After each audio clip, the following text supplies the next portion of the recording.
നിയമസഭാ തെരഞ്ഞെടുപ്പുകൾ രാജ്യത്ത് പല സംസ്ഥാനങ്ങളിലായി നടക്കുവാൻ പോവുകയാണ്. അതിൽ ജമ്മു കാശ്മീരിനെ സംബന്ധിച്ച് 10 വർഷത്തിന് ശേഷമാണ് അവിടെ ജനാധിപത്യ പ്രക്രിയയിൽ ഒരു തെരഞ്ഞെടുപ്പ് നടക്കുവാൻ പോകുന്നത്. 2022 ഡീലിമിറ്റേഷൻ നടന്ന ജമ്മു കാശ്മീരിൽ അന്ന് 87 നിന്ന് 90 സീറ്റുകളായി ജമ്മു കാശ്മീരിലെ നിയമസഭാ സീറ്റുകളുടെ എണ്ണം വർദ്ധിപ്പിക്കുകയുണ്ടായി.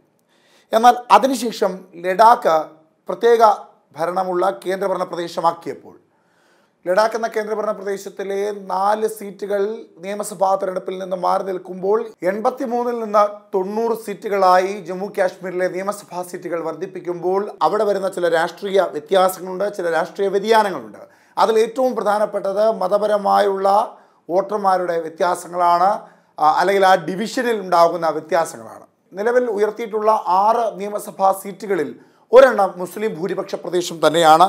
ആ മുസ്ലിം ഭൂരിപക്ഷ പ്രദേശം കശ്മീരിലെ താഴ്വരയിലാണ് ആ മുസ്ലിം ഭൂരിപക്ഷ പ്രദേശമുള്ളത്. അതായത് നിലവിലത്തെ സാഹചര്യത്തിൽ കശ്മീരിൽ 47 സീറ്റുകളും ജമ്മുവിൽ 43 സീറ്റുകളുമാണ് ഉള്ളത്. ജമ്മു കാശ്മീരിൽ നേരത്തെ ഉണ്ടായിരുന്ന 42.5% എന്നത് 47.8% ഉയർത്തിയിരിക്കുന്നു. കശ്മീരിലെ 52.9% എന്നത് 52.2% കുറഞ്ഞിരിക്കുന്നു. ജമ്മു കാശ്മീരിലെ കേന്ദ്രഭരണ പ്രദേശം BJP അവിടെ എത്തുവാനുള്ള സാധ്യത വർദ്ധിപ്പിക്കുകയാണ്. BJPയുടെ കേന്ദ്ര തലത്തിലുള്ള വികസന പ്രവർത്തനങ്ങൾ ഓരോന്നും ജമ്മു കാശ്മീരിലെ സാധാരണക്കാരായ ജനങ്ങളിലേക്ക് എത്തിക്കുക എന്ന ഒരു നീക്കം മാത്രമാണ് BJPയുടെ ഭാഗത്തു നിന്ന് നടത്തേണ്ടതായിട്ടുള്ളത്. അല്ലാത്ത പക്ഷം ചിന്തിക്കുമ്പോൾ ജമ്മു കാശ്മീരിൽ BJP അനുകൂല തരംഗമാണ് വീശിക്കൊണ്ടിരിക്കുന്നത് എന്ന് പറയേണ്ടതായി വരും.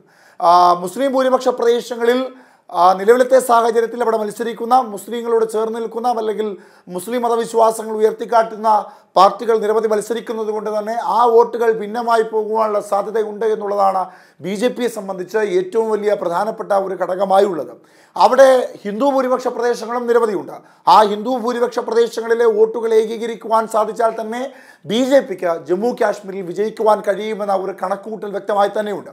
കൂടാതെ തോട്ട, പുഞ്ച്, രജൌരി, കിഷ്ത്വാർ, റബാൻ തുടങ്ങിയ മുസ്ലിം ഭൂരിപക്ഷ പ്രദേശങ്ങളിൽ വോട്ട് ധ്രുവീകരണം ഉണ്ടായാൽ അതും BJPക്ക് ഗുണകരമാകും എന്ന ആത്മവിശ്വാസം BJPക്കുണ്ട്. ജമ്മുവിലെ 24 ഹിന്ദു ഭൂരിപക്ഷ പ്രദേശങ്ങളിൽ പുതിയ 6 സീറ്റുകളിൽ 3 എണ്ണം ഹിന്ദു മുസ്ലിം ഭൂരിപക്ഷ പ്രദേശമാണ്.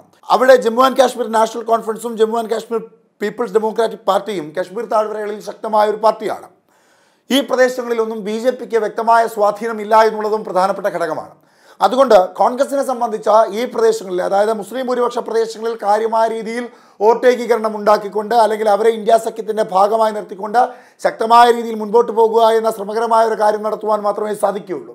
അല്ലാത്ത പക്ഷം അവിടെ BJPയുടെ കണക്കൂട്ടൽ ശരിയാണ് എങ്കിൽ ജമ്മു കാശ്മീരിൻ്റെ വിധി വരുമ്പോൾ ഹിന്ദു ഭൂരിപക്ഷ പ്രദേശങ്ങളിൽ വോട്ടേകീകരണം നടത്തിക്കൊണ്ട് മുസ്ലിം ഭൂരിപക്ഷ പ്രദേശങ്ങളായ എണ്ണം പറഞ്ഞ ചില ഇടങ്ങളിൽ മുസ്ലിം പാർട്ടികളെ വെച്ച വോട്ടിൽ ഭിന്നിപ്പുണ്ടാക്കി വിജയം നേടുക എന്നുള്ളതാണ് തന്ത്രപരമായ നീക്കമായി അവർ മുൻപോട്ട് വയ്ക്കുന്നത്. 2002 മുസ്ലിം ഭൂരിപക്ഷം ഉള്ള ജമ്മുവിലെ ജില്ലകളിൽ അക്കൗണ്ട് തുറക്കുവാൻ BJPക്ക് സാധിച്ചിട്ടില്ല എന്നുള്ളത് ഏറ്റവും പ്രധാനപ്പെട്ട ഘടകമാണ്. അന്ന് NC 7 സീറ്റുകൾ വിജയിക്കുമ്പോൾ ഇതിന് തൊട്ടു മുമ്പ് നടന്ന 2014 നിയമസഭാ തെരഞ്ഞെടുപ്പിൽ 13-ൽ 6 എണ്ണം നേടിക്കൊണ്ട് BJP ഒരു വലിയ പ്രകടനം മെച്ചപ്പെടുത്തി എന്നുള്ളതാണ് ശ്രദ്ധേയമായ മറ്റൊരു പ്രധാനപ്പെട്ട കാര്യം. അന്ന് കോൺഗ്രസിനും PDPക്കും നേടുവാൻ സാധിച്ചത് ആകെ 3 സീറ്റുകളാണ്. NCക്കാകട്ടെ 1 സീറ്റും. വോട്ട് വിഹിതത്തിൽ 2002 ശരാശരി കണക്കായ 8% നിന്ന് 27 ഉയർത്തുവാൻ BJPക്ക് സാധിച്ചു എന്നുള്ളതും ഏറ്റവും പ്രധാനപ്പെട്ട മറ്റൊരു ഘടകമാണ്. കാശ്മീരിലുള്ള 90 നിയമസഭാ മണ്ഡലങ്ങളിൽ 67 BJP മത്സരിക്കുവാനുള്ള സാധ്യതയുണ്ട്.